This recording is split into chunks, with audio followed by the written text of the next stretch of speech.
Good evening. My name's Sarah. I'm from Free Your Mind Affairs.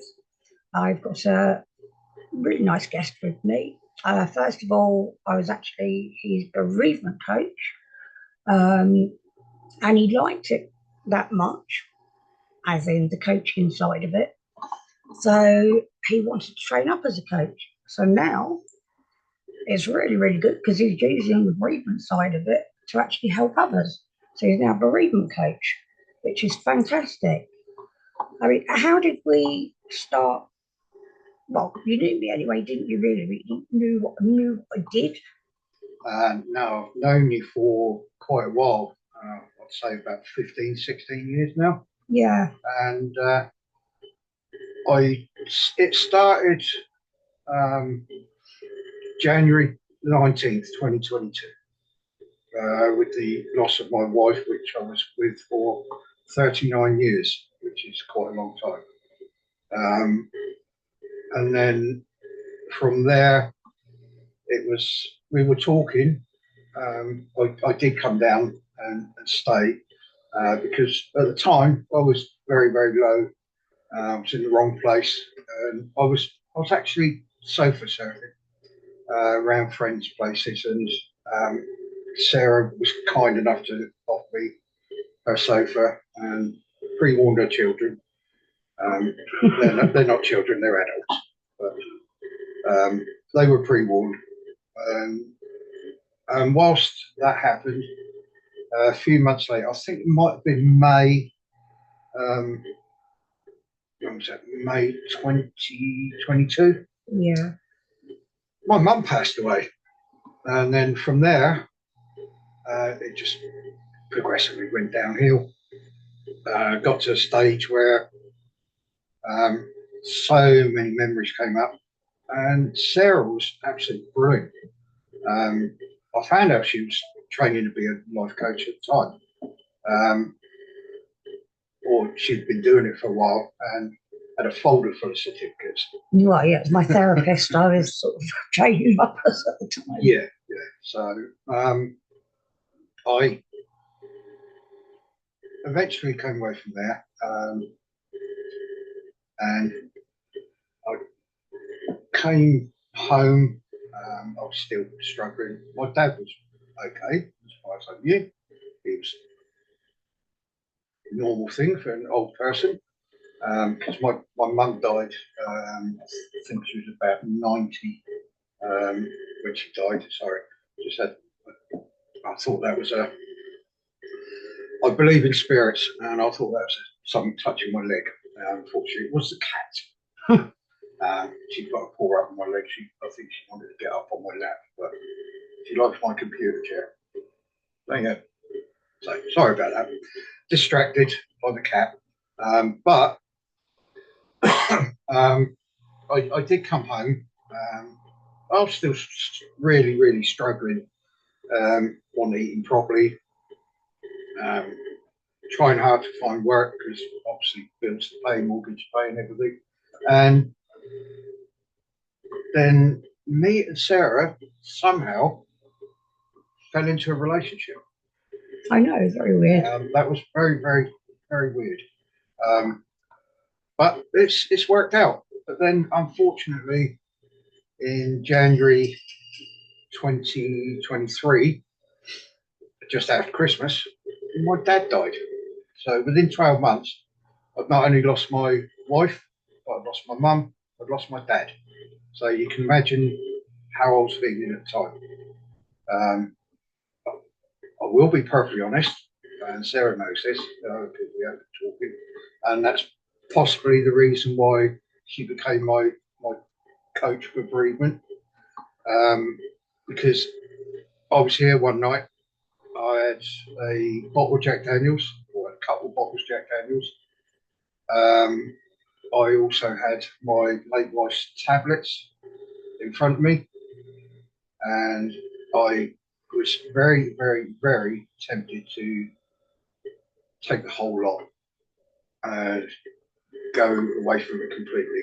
Um, because at the end of the day, that was 3 years ago.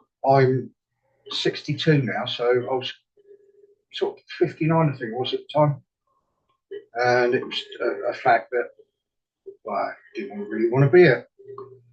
That was me at the time. But You was in a bad way, weren't you? yeah, I was in a very bad way. I wasn't eating. I lost 5 stone. I went from 23, nearly 24 stone down to between 18 and 19. All right, put a bit of weight on now. I'm back up at about 20, but I feel comfortable with it. From there, our relationship grew. Sarah was teaching me all the way through it. And in the end, I decided to do it myself. So I've gone online, I've done coaching courses. And I've teached you. And Sarah's taught me as well. She's a very good teacher. I also do brief because I obviously understand where people come from because it's all fresh to me at the moment. I will be available anytime, but Sarah actually taught me going to the doctors, and they actually diagnosed me with depression, which, yes, okay, everyone suffers from depression from that time to time, depends what is happening. And yes, I'm on 1 tablet a day. Yeah, but the thing is, at the end of the day, I mean, the loss of, I mean, it's bad enough the loss of one person within 12 months, but losing 3 loved ones, Yeah, that is damn hard. Yeah. And there's not many people can say they've gone through that and got through it. Obviously, yes, obviously you're still going through it. You're never going to get over it, but it does numb down a bit. Yeah. It's like the other day. I think it was yesterday. I went on my laptop, and Sarah was doing some of her coursework or on business online, and I opened up the pictures because I put all mine in folders. I get them all organised. So I know where everything is, and I clicked on one that said Wendy, and it was pictures from years ago, right up to just before she died, when she looked really ill. Sarah seen that picture when she was in a nightshirt, sat on the sofa. She does look really ill. But there you go. That's not me sat in a nightshirt, by the way. Oh no, because you don't look really ill. I don't know, I feel quite But yeah, that's the reason I'm on here tonight. I've still suffering, but anyone that needs any help, I'm here for them. So that's my story. I'll hand it back to Sarah. Yeah, you know, it's really hard when you lose somebody, especially all the thoughts going through your head. And I mean, I know, not that I've lost 3 loved ones in one go. My dad was my best mate, and I know how just that one death affected me. That's not the only one. 1984, December the 31st, was the first year that we were married. We were living in Bedsit, and my dad come over, knocked the door. We were getting ready to go out. We were going to a New Year's party with the family, and he knocked my door and broke the news that my grandmother died. And my grandmother was the biggest influence on my life because growing up, mum had to work, dad had to work. So after school, it was grandmother's, and that's where we were every night. So that's when it started. And I haven't still got over that one. Sarah knows I don't really like celebrating New Year, and I haven't done since 1984. But then that's me just dragging up old memories, which I prefer doing it that way. I like to remember people, even if it's that far back. So And Sarah knows, she's seen them. I've still got pictures of my grandmother holding me as a baby. Yeah. And I'm 62 now, so that shows you how old that picture is. Long time ago. And it is in black and white. But yeah, so I mean, one thing about that, because obviously this is the introduction, and at the end of the day, you could be any type of coach you want to be. And like I have, and Bill has, you can use your life experiences. And people prefer somebody who's actually been through it, because otherwise you just sit there and you can go, oh, I know where you're coming from, but you don't, if that makes sense. So it's always better, if you're going to go for a coach, go for a coach that you know or you feel right with, for starters. But I would also say that they've been through something similar or the same as you. It will never be fully the same energy, because everybody's different and everybody grieves differently.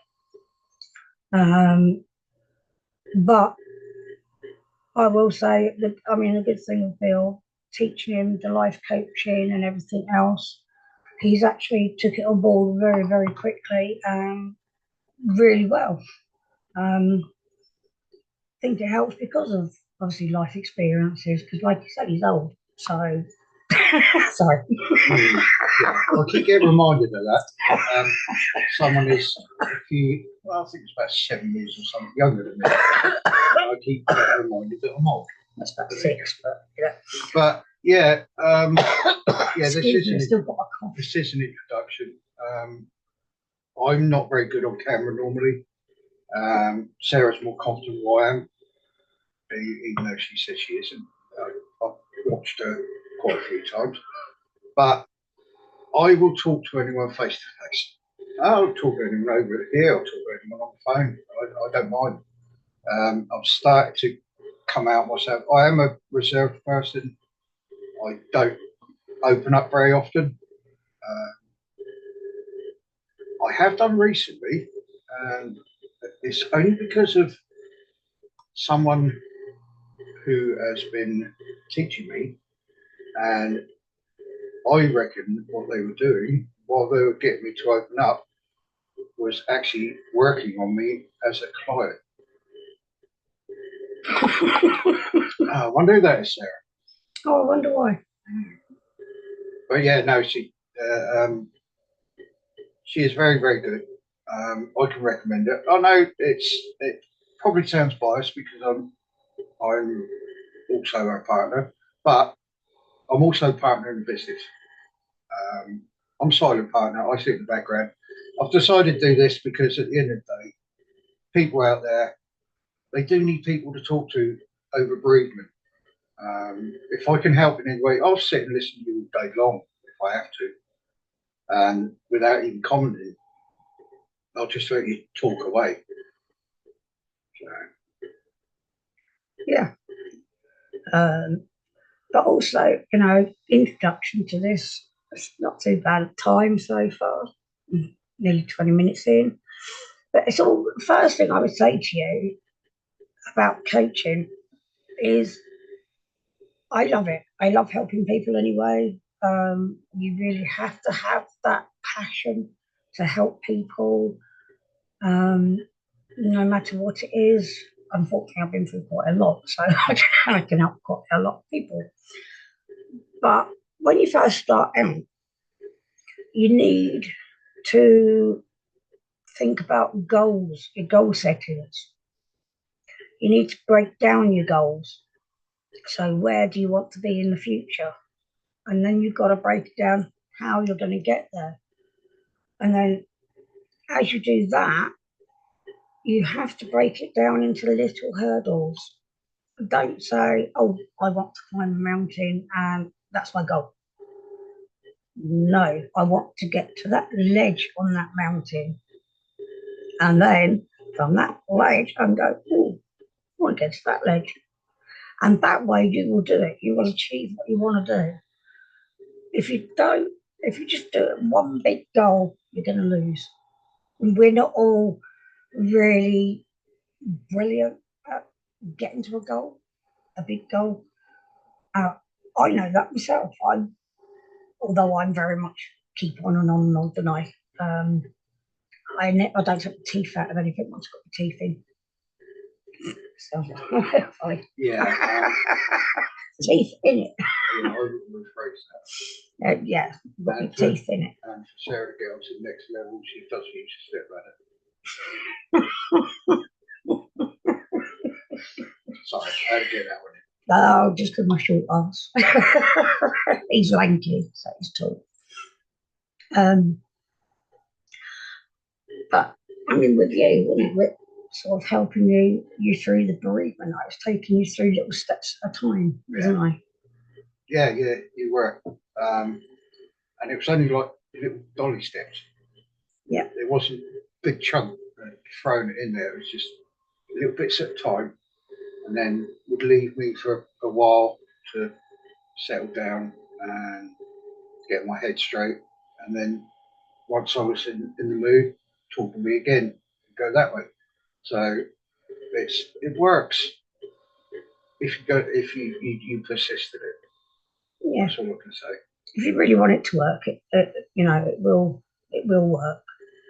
I mean, goal setting is a very, very important piece of getting anywhere. Learning life coaching or any other type of coaching. It's like last year, I became a qualified core renewal therapist, which is basically a holistic therapist. I can do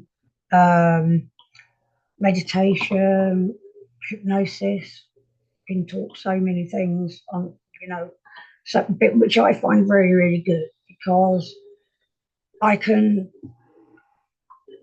put, what's the word? I can put lots in there, and I can. I'm trying to think of the word. I can, with every client, I've got different ways of helping them because of the diversity of what I've learned. The hypnosis I find very, very good for people. Meditation as well. But that's if somebody really wants to be open. I think with hypnosis, people think stage, magic. It's not. It's nothing like that. You're fully in control.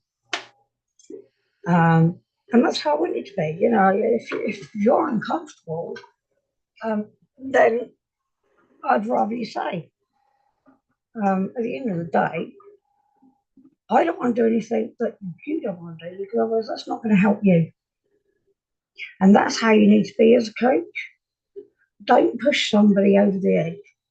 If they really don't want to do something or try something else. There's lots of different ways, which I'll explain later on during the week.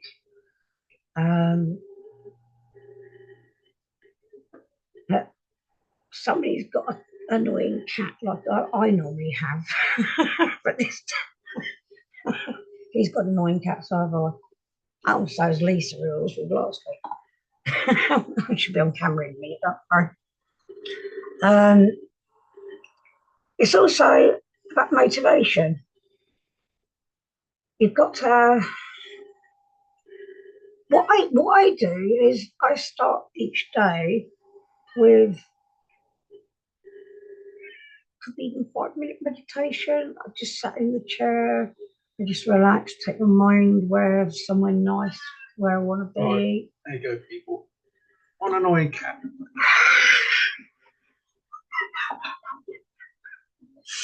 Oh dear. At least I had it last. Thing is, I've been talking about bereavement, losing people, and then all I get is a cat jump on my lap. Considering I believe in ghosts and things like that, spirits, people talking life after death, whatever, And then she does that to me. I'm surprised I'm not hanging off the ceiling. That didn't really make me jump that time.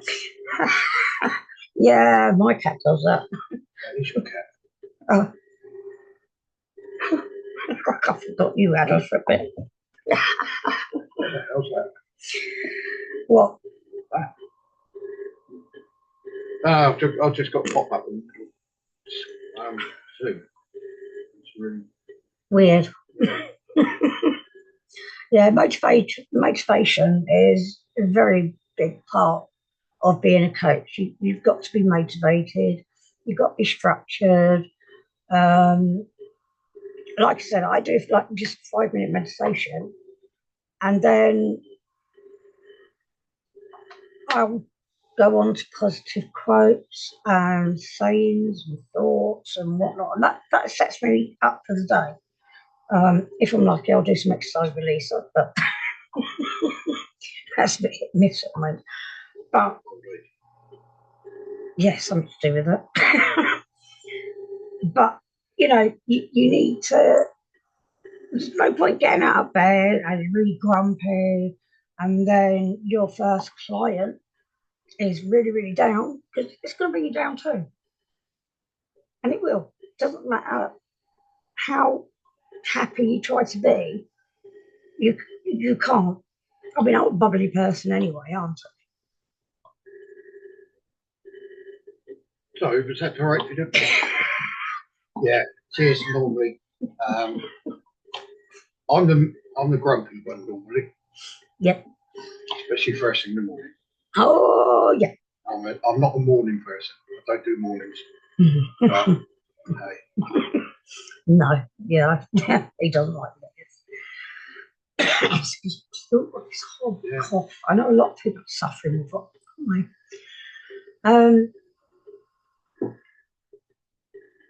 it.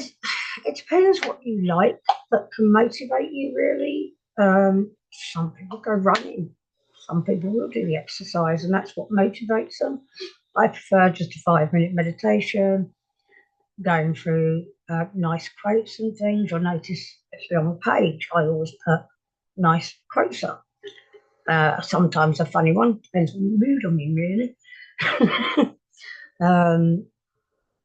You need to help identify and focus on why, the reasons behind your goals. There's no point just saying, I want to climb that mountain just for the sake of it. What's your goal behind it? I mean, Bill will know. You've got his motivation and goal to qualify as a life coach was because of what he's been through, isn't it? Yeah. Also, my motivation at this precise minute, and what I'm concentrating on at the moment, and they get hassled from me all the time. It's called DWP, Department of Works and Pensions. They've got a government-funded scheme for HGV driving, and I've applied for that. So they get hassled from me because until the funding comes, I can't train to be a driver. So that's my motivation at the moment. I'm working towards that so that I can go back to work, because I don't want to stay home all the time. I've only been home at work 2 months, and it's driving me mad already. So I'm just hopefully my motivation won't be a spoiler because they get fed up with me keeping on. So, yeah. But everyone needs motivation. Doesn't matter what it's for. Like Sarah's motivation is to do all the training and to help clients. My motivation was to do the life coaching and also get back into work. I will carry on forwarding my education on the coaching side of it in between work. So I think it'll still be quite good at the moment anyway. But as you'll see on my page, I am actually registered. I'm accredited with the CMA, which is Complementary Medical Association. You get all you need to do is go on there. You will find me because I'm registered on there.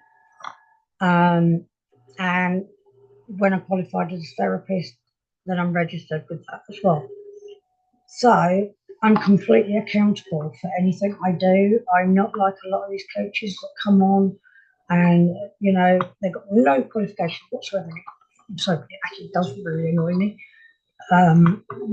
Also concerns me because it's, do they know what they're talking about?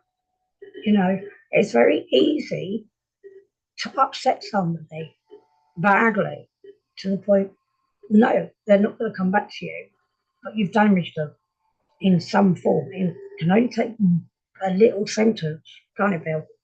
It doesn't need a little sentence, it needs a couple of words. Yeah. And you can really set people back.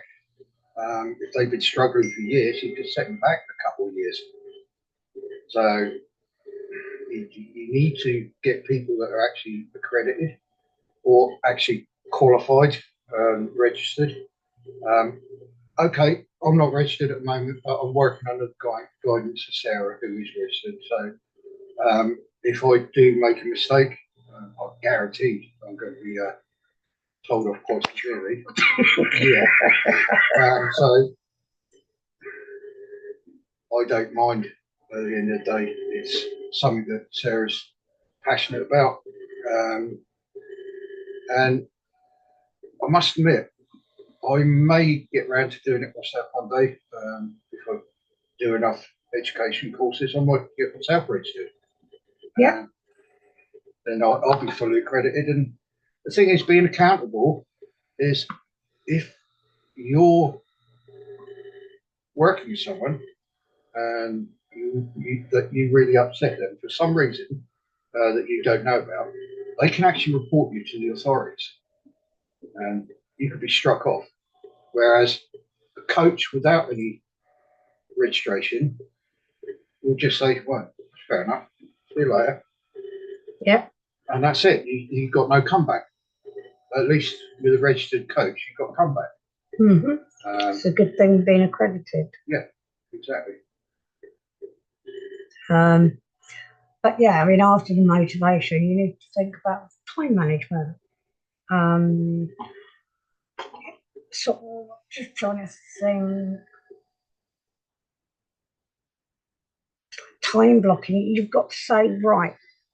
So say 5 o'clock, that's it, dot on, we finish. You can't, you've got to do that in your sessions with people. You can't sort of start, say, it's going to be an hour, and then 3 hours later you finish. You've got to put your time to good use because you've got other clients as well. Me personally, I like to do one-to-one Zoom face-to-face once a week, but then I like to catch up again later on, just on the phone or whatever. But even though I have my work hours and outside of that time, I'm probably not going to answer you because I've got everything switched off because I need downtime. Because if we don't have downtime, we can't help you have uptime. So you need your own rest. Yeah. I had to slightly disagree with Sarah. On her side of it, yes, she will finish dead on, say, 5 o'clock, and that's it. Because like I said, got other clients. I probably will work in a slightly different way. I'm not going to give you 3 hours, but if we're booked for an hour, then I will actually allow an extra half hour before the next client, so that if needs be, I can run over slightly to an hour and a half.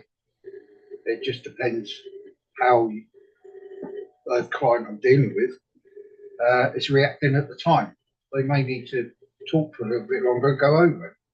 So a little bit over is okay, but like I say, you need to remember the next client because generally I only give myself half hour rest in between, so I can have a cup of tea, wind down, write all my notes so I'm not missing anything before I go on to my next client. And sometimes I might finish work completely dead on 5 because I needed to do something or somebody needs me. I will say text me, don't ring me, but text me, and I will get back to you as soon as I can, or email me. That doesn't matter, whatever time of the day. I will get back to you when I can. But the thing is, well, Sarah does need her time, her breaks, her regular breaks, because I'm sat here at night, and it's quite regular. This shows how dedicated Sarah is. 11, 12 o'clock at night, she's still on the computer, researching, doing training, doing websites, TikTok, Instagram, Facebook. So I actually get less time with Sarah than what Clive does at the moment. So it makes me sound really bad. no, it's called you're passionate about your business. Yes. That's the thing. You're passionate about what you do, which means you spend all this time doing research and training and everything else. I can appreciate that. I'm not some youngster who say, well, no, I want my time. I'll get that sometime. Obviously not while you're doing this. So. Oh yeah, I do switch off sometimes earlier and go, right, that's it. Cuddle up, watch film. Yeah. It's like last night we went out to an anniversary thing. Yeah. So you were off the computer all night, even when you come home. We sat and watched TV for a little while, then went to bed. Yeah. So yeah. You had a night off. I did. I didn't have to talk to anybody either. No, true. Without no coaching to do yesterday. I know, brilliant. That makes it sound awful. I do love what I'm doing. So yeah, time management is actually very, very important. I mean, if you've got time, like Bill, it's fine going over. But if I've only got half an hour between the client, I just can't do it. If somebody is in absolute tears, I'm not going to leave them like that, obviously. I'm going to give them a bit extra time just to calm down. Give them a tissue. Give them a tissue joking. anyway. I'm actually joking. I think everybody gathers after them. If they watched anything from me and Lisa last week, they'll notice that we actually do like having a laugh on here. Yeah, we're not actually prim and proper. We don't work by guidelines. We work by how people are. Yeah. What their demeanour is, what they're feeling on the day. It's not the fact that you got a textbook and you got to do it this way by the text. It doesn't work that way. No. Some people, counsellors, coaching that they do it by the book. You've got to do it this way. You've got to do it that way. No, in real life it doesn't work like that. Yeah, but to be honest, counsellors work in a completely different way. I actually studied up to level 2 of counsellor and I hated it. I'm not saying, there are really nice counsellors out there, but it wasn't for me. I don't like you can't do this, you can't say that, and blah, blah, blah, blah, blah. And I'm like, what the hell? I thought I'm here to help somebody. So I looked down the coaching side of it because I was a bit disgruntled, really. After spending how long doing my level 1 and 2 counselling, to find not really what I want. It's not the way I want to go. What I want is to be able to sit and talk to people like a human, not a robot. I'm really good at being a robot. I have tried. It doesn't work. I did try other avenues and everything else. And when I was a lot younger, I was a psychiatric nurse anyway. So I've always liked helping people, especially mental health, which is quite a serious point nowadays. So if you know somebody, and I put out a thing, say like Christmas, if you know somebody to be on their own, and check them out, go and check them, pop in for a cup of tea, coffee, take them a sandwich, take them a Christmas dinner. You know, just check on people. I trust you to think of food. And I did, didn't I, Bill? I put a massive thing out about it. And friends were copying it and reposting it because people forget the people that are on their own, and especially Christmas, and like you say, you don't like New Year. I don't really like any of it. Particularly January. No, and that's the thing. People forget that certain months are going to set things off for people. Yeah. You may not know it, but if you haven't seen your neighbour for a couple of days, go and knock on the door, please. You know, just a bit of caring out there. It goes a long way. Oh, that went 8 years ago. That's old school, that is. I know it is. People don't care about their neighbours anymore. Well, I don't know. I mean, I've had the neighbours. Oh, round here. Yeah, they're really good. Decision making as well. You've got to go over the pros and cons and analyse it. I mean, what I do is I do the 2 lists. I do like a pro and a cons. And especially if you're going to come into life coaching, you need to do your pros and your cons to see if this is what you want to do. And you've got to weigh it all up, because you may think it's what you want to do. It's not actually as easy as it sounds, to be honest. There actually is amazingly a lot to learn. I'm not, some coaches do loads of, I don't know, scientific jargons. You forget them anyway, in the end. So I prefer down to earth, old school, straight to it. I know. Yeah. No beat around the bush, basically. No.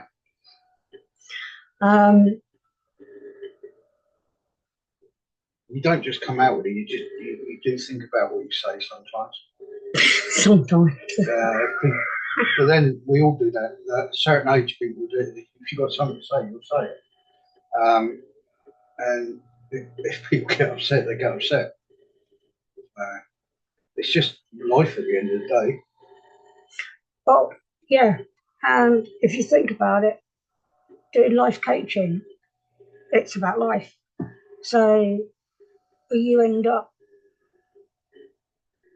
sort of with a client or teaching, as I do. It's like now, I may think before I speak sometimes, like he said. I do most of the time, unless you're annoying me. Then there's no filter.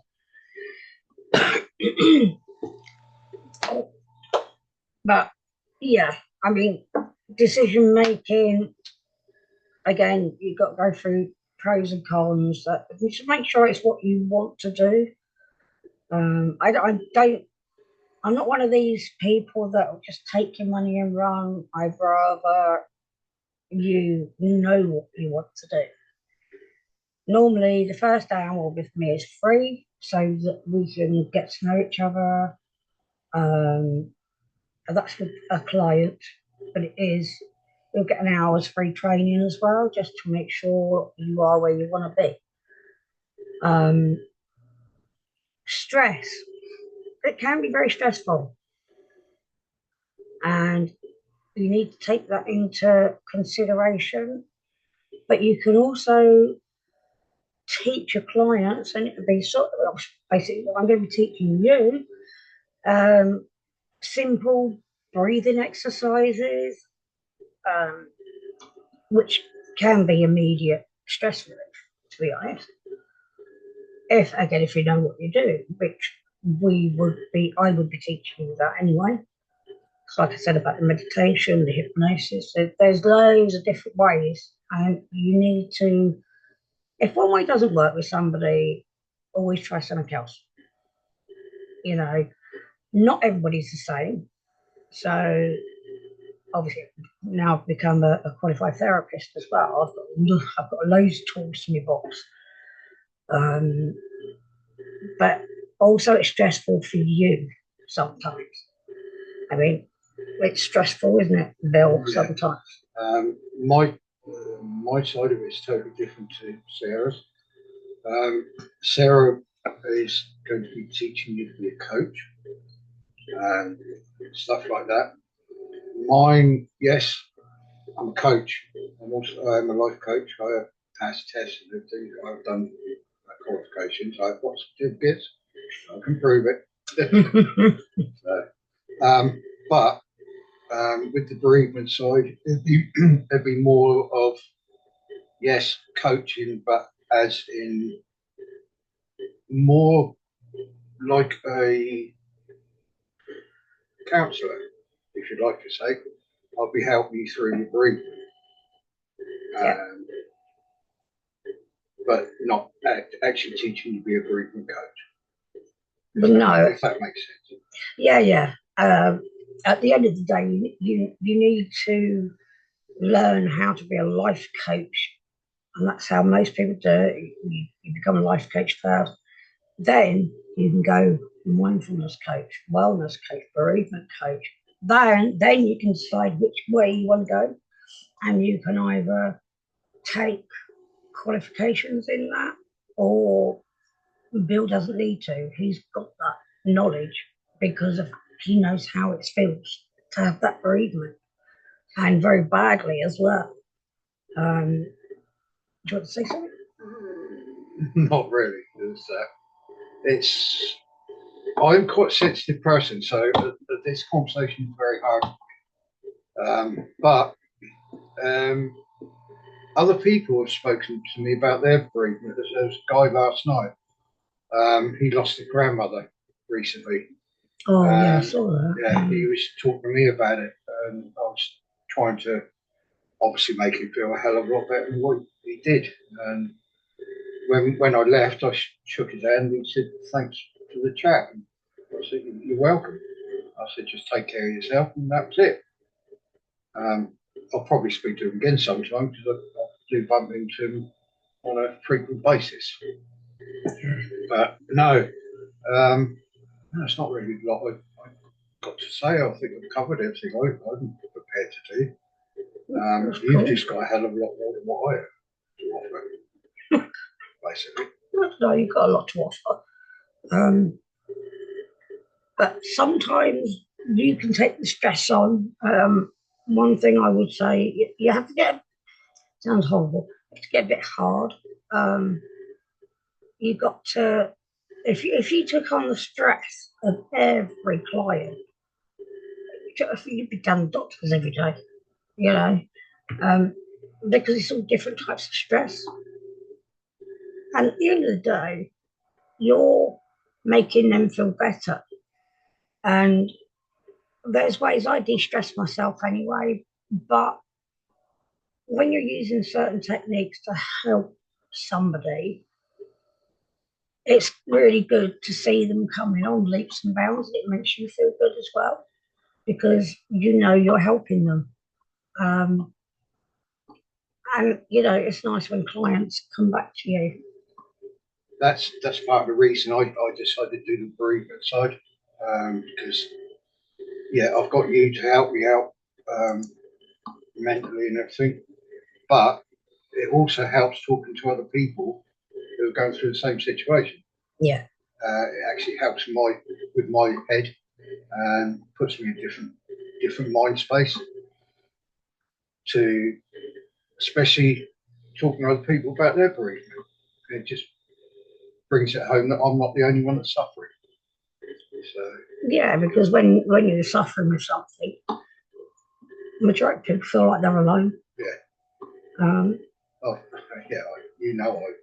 like that. Yeah, exactly. With things I've been through, I felt like I was alone, you know. Couldn't talk to anybody, couldn't tell anybody. Nobody comes over and goes, "Are you all right?" "Yeah, I'm fine." You know, and just put it on when I'm actually not. And that's the worst thing, actually, if somebody does that, because then you know they're suppressing something. I always know when you are. Yeah, no, I'm used to that now. I go quiet. Yeah, which is very unusual. Thank you. Whereas with you, yeah. Actually, no, if you go quiet, there's a problem. Yeah. Yeah, it's like if I do go quiet and you ask me a question, I'll just go, yeah, whatever. You know that's a problem. Because I'm not normally that quiet. No. No, you can't get them to shut up. But yeah, it's personal development as well, because there's lots of books. Obviously, you've got the internet nowadays. I do like reading books sometimes on it because you get more engrossed. Whereas with the internet, I get distracted because something gets pop up. I go, oh, I'll go and have a look at that. I'm easily distracted in that respect. It's also about your growth. You will find out a lot about yourself, because as you go through learning how to be a coach, then you will realize things within you didn't think you had. And you'll be surprised the resilience that people actually do have in themselves. You need to also sometimes step out of your comfort zone. If I'm teaching you, I will try and get you to do that, but I'm not going to make you do it. But I would prefer you being open-minded, and I will get you to step out of your comfort zone, because clients will push you that way sometimes. They can push you past your comfort zone. Not because they're intentionally trying to do it, it's just that they're opening up to you and you're like, oh, I don't want to go there. Maybe something's happened to you in the past that you don't want to relive, but you need to concentrate on them. So it's a fine line sometimes. I've been doing it for years. I've been learning for years. I don't stop learning. You never stop learning. And I'm glad I have. I've learned a lot. And as we've said, well, last week, you'll see the videos, I've got short-term memory loss anyway, so I have to repetitively go over something to try and remember it. Are you good? No, I'm joking. Doesn't work. I know. You will learn your personal strengths, which is a good thing, because you'll actually learn things you've not learnt before. As I said earlier, I've learned so much about myself, and Jesus Christ, I'm not a youngster. And when I started this a few years ago, it's like, oh my God, how old have I got to? And, I didn't know that about myself. I think the good thing is,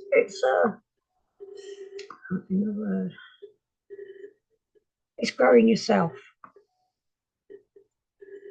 making sure you've got more knowledge.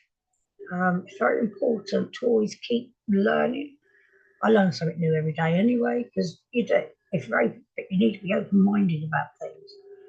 You can't say, right, that's my belief, so that is it. And then everybody's going, oh yeah, but talk about it. I won't talk about that. I've got my belief, that's it. Door closed. You've got to be open-minded to be able to do coaching. And I'm sure most of you are out there. And I've come across some absolute fantastic coaches. and therapists that came through my course. We all talk, some of us still talk, um, which is a good thing. It's a way to make friends as well, especially with new friends is always good. Um, but yeah, it'll help you identify a hell of a lot about yourself and people around you. You'll notice a lot more things. So, yeah, tomorrow we'll go more into what a coach is and what you're supposed to do, basically, and what I want from you. And that doesn't mean a gold ring, one like silver. So, what we're going to do now is we're going to wrap up in 5 minutes. Have you got any questions, Bill? No, the thing is, I might not be here tomorrow with Sarah, but if you need to get hold of me, you need to do it through Sarah. She just pass it on to me. Yep.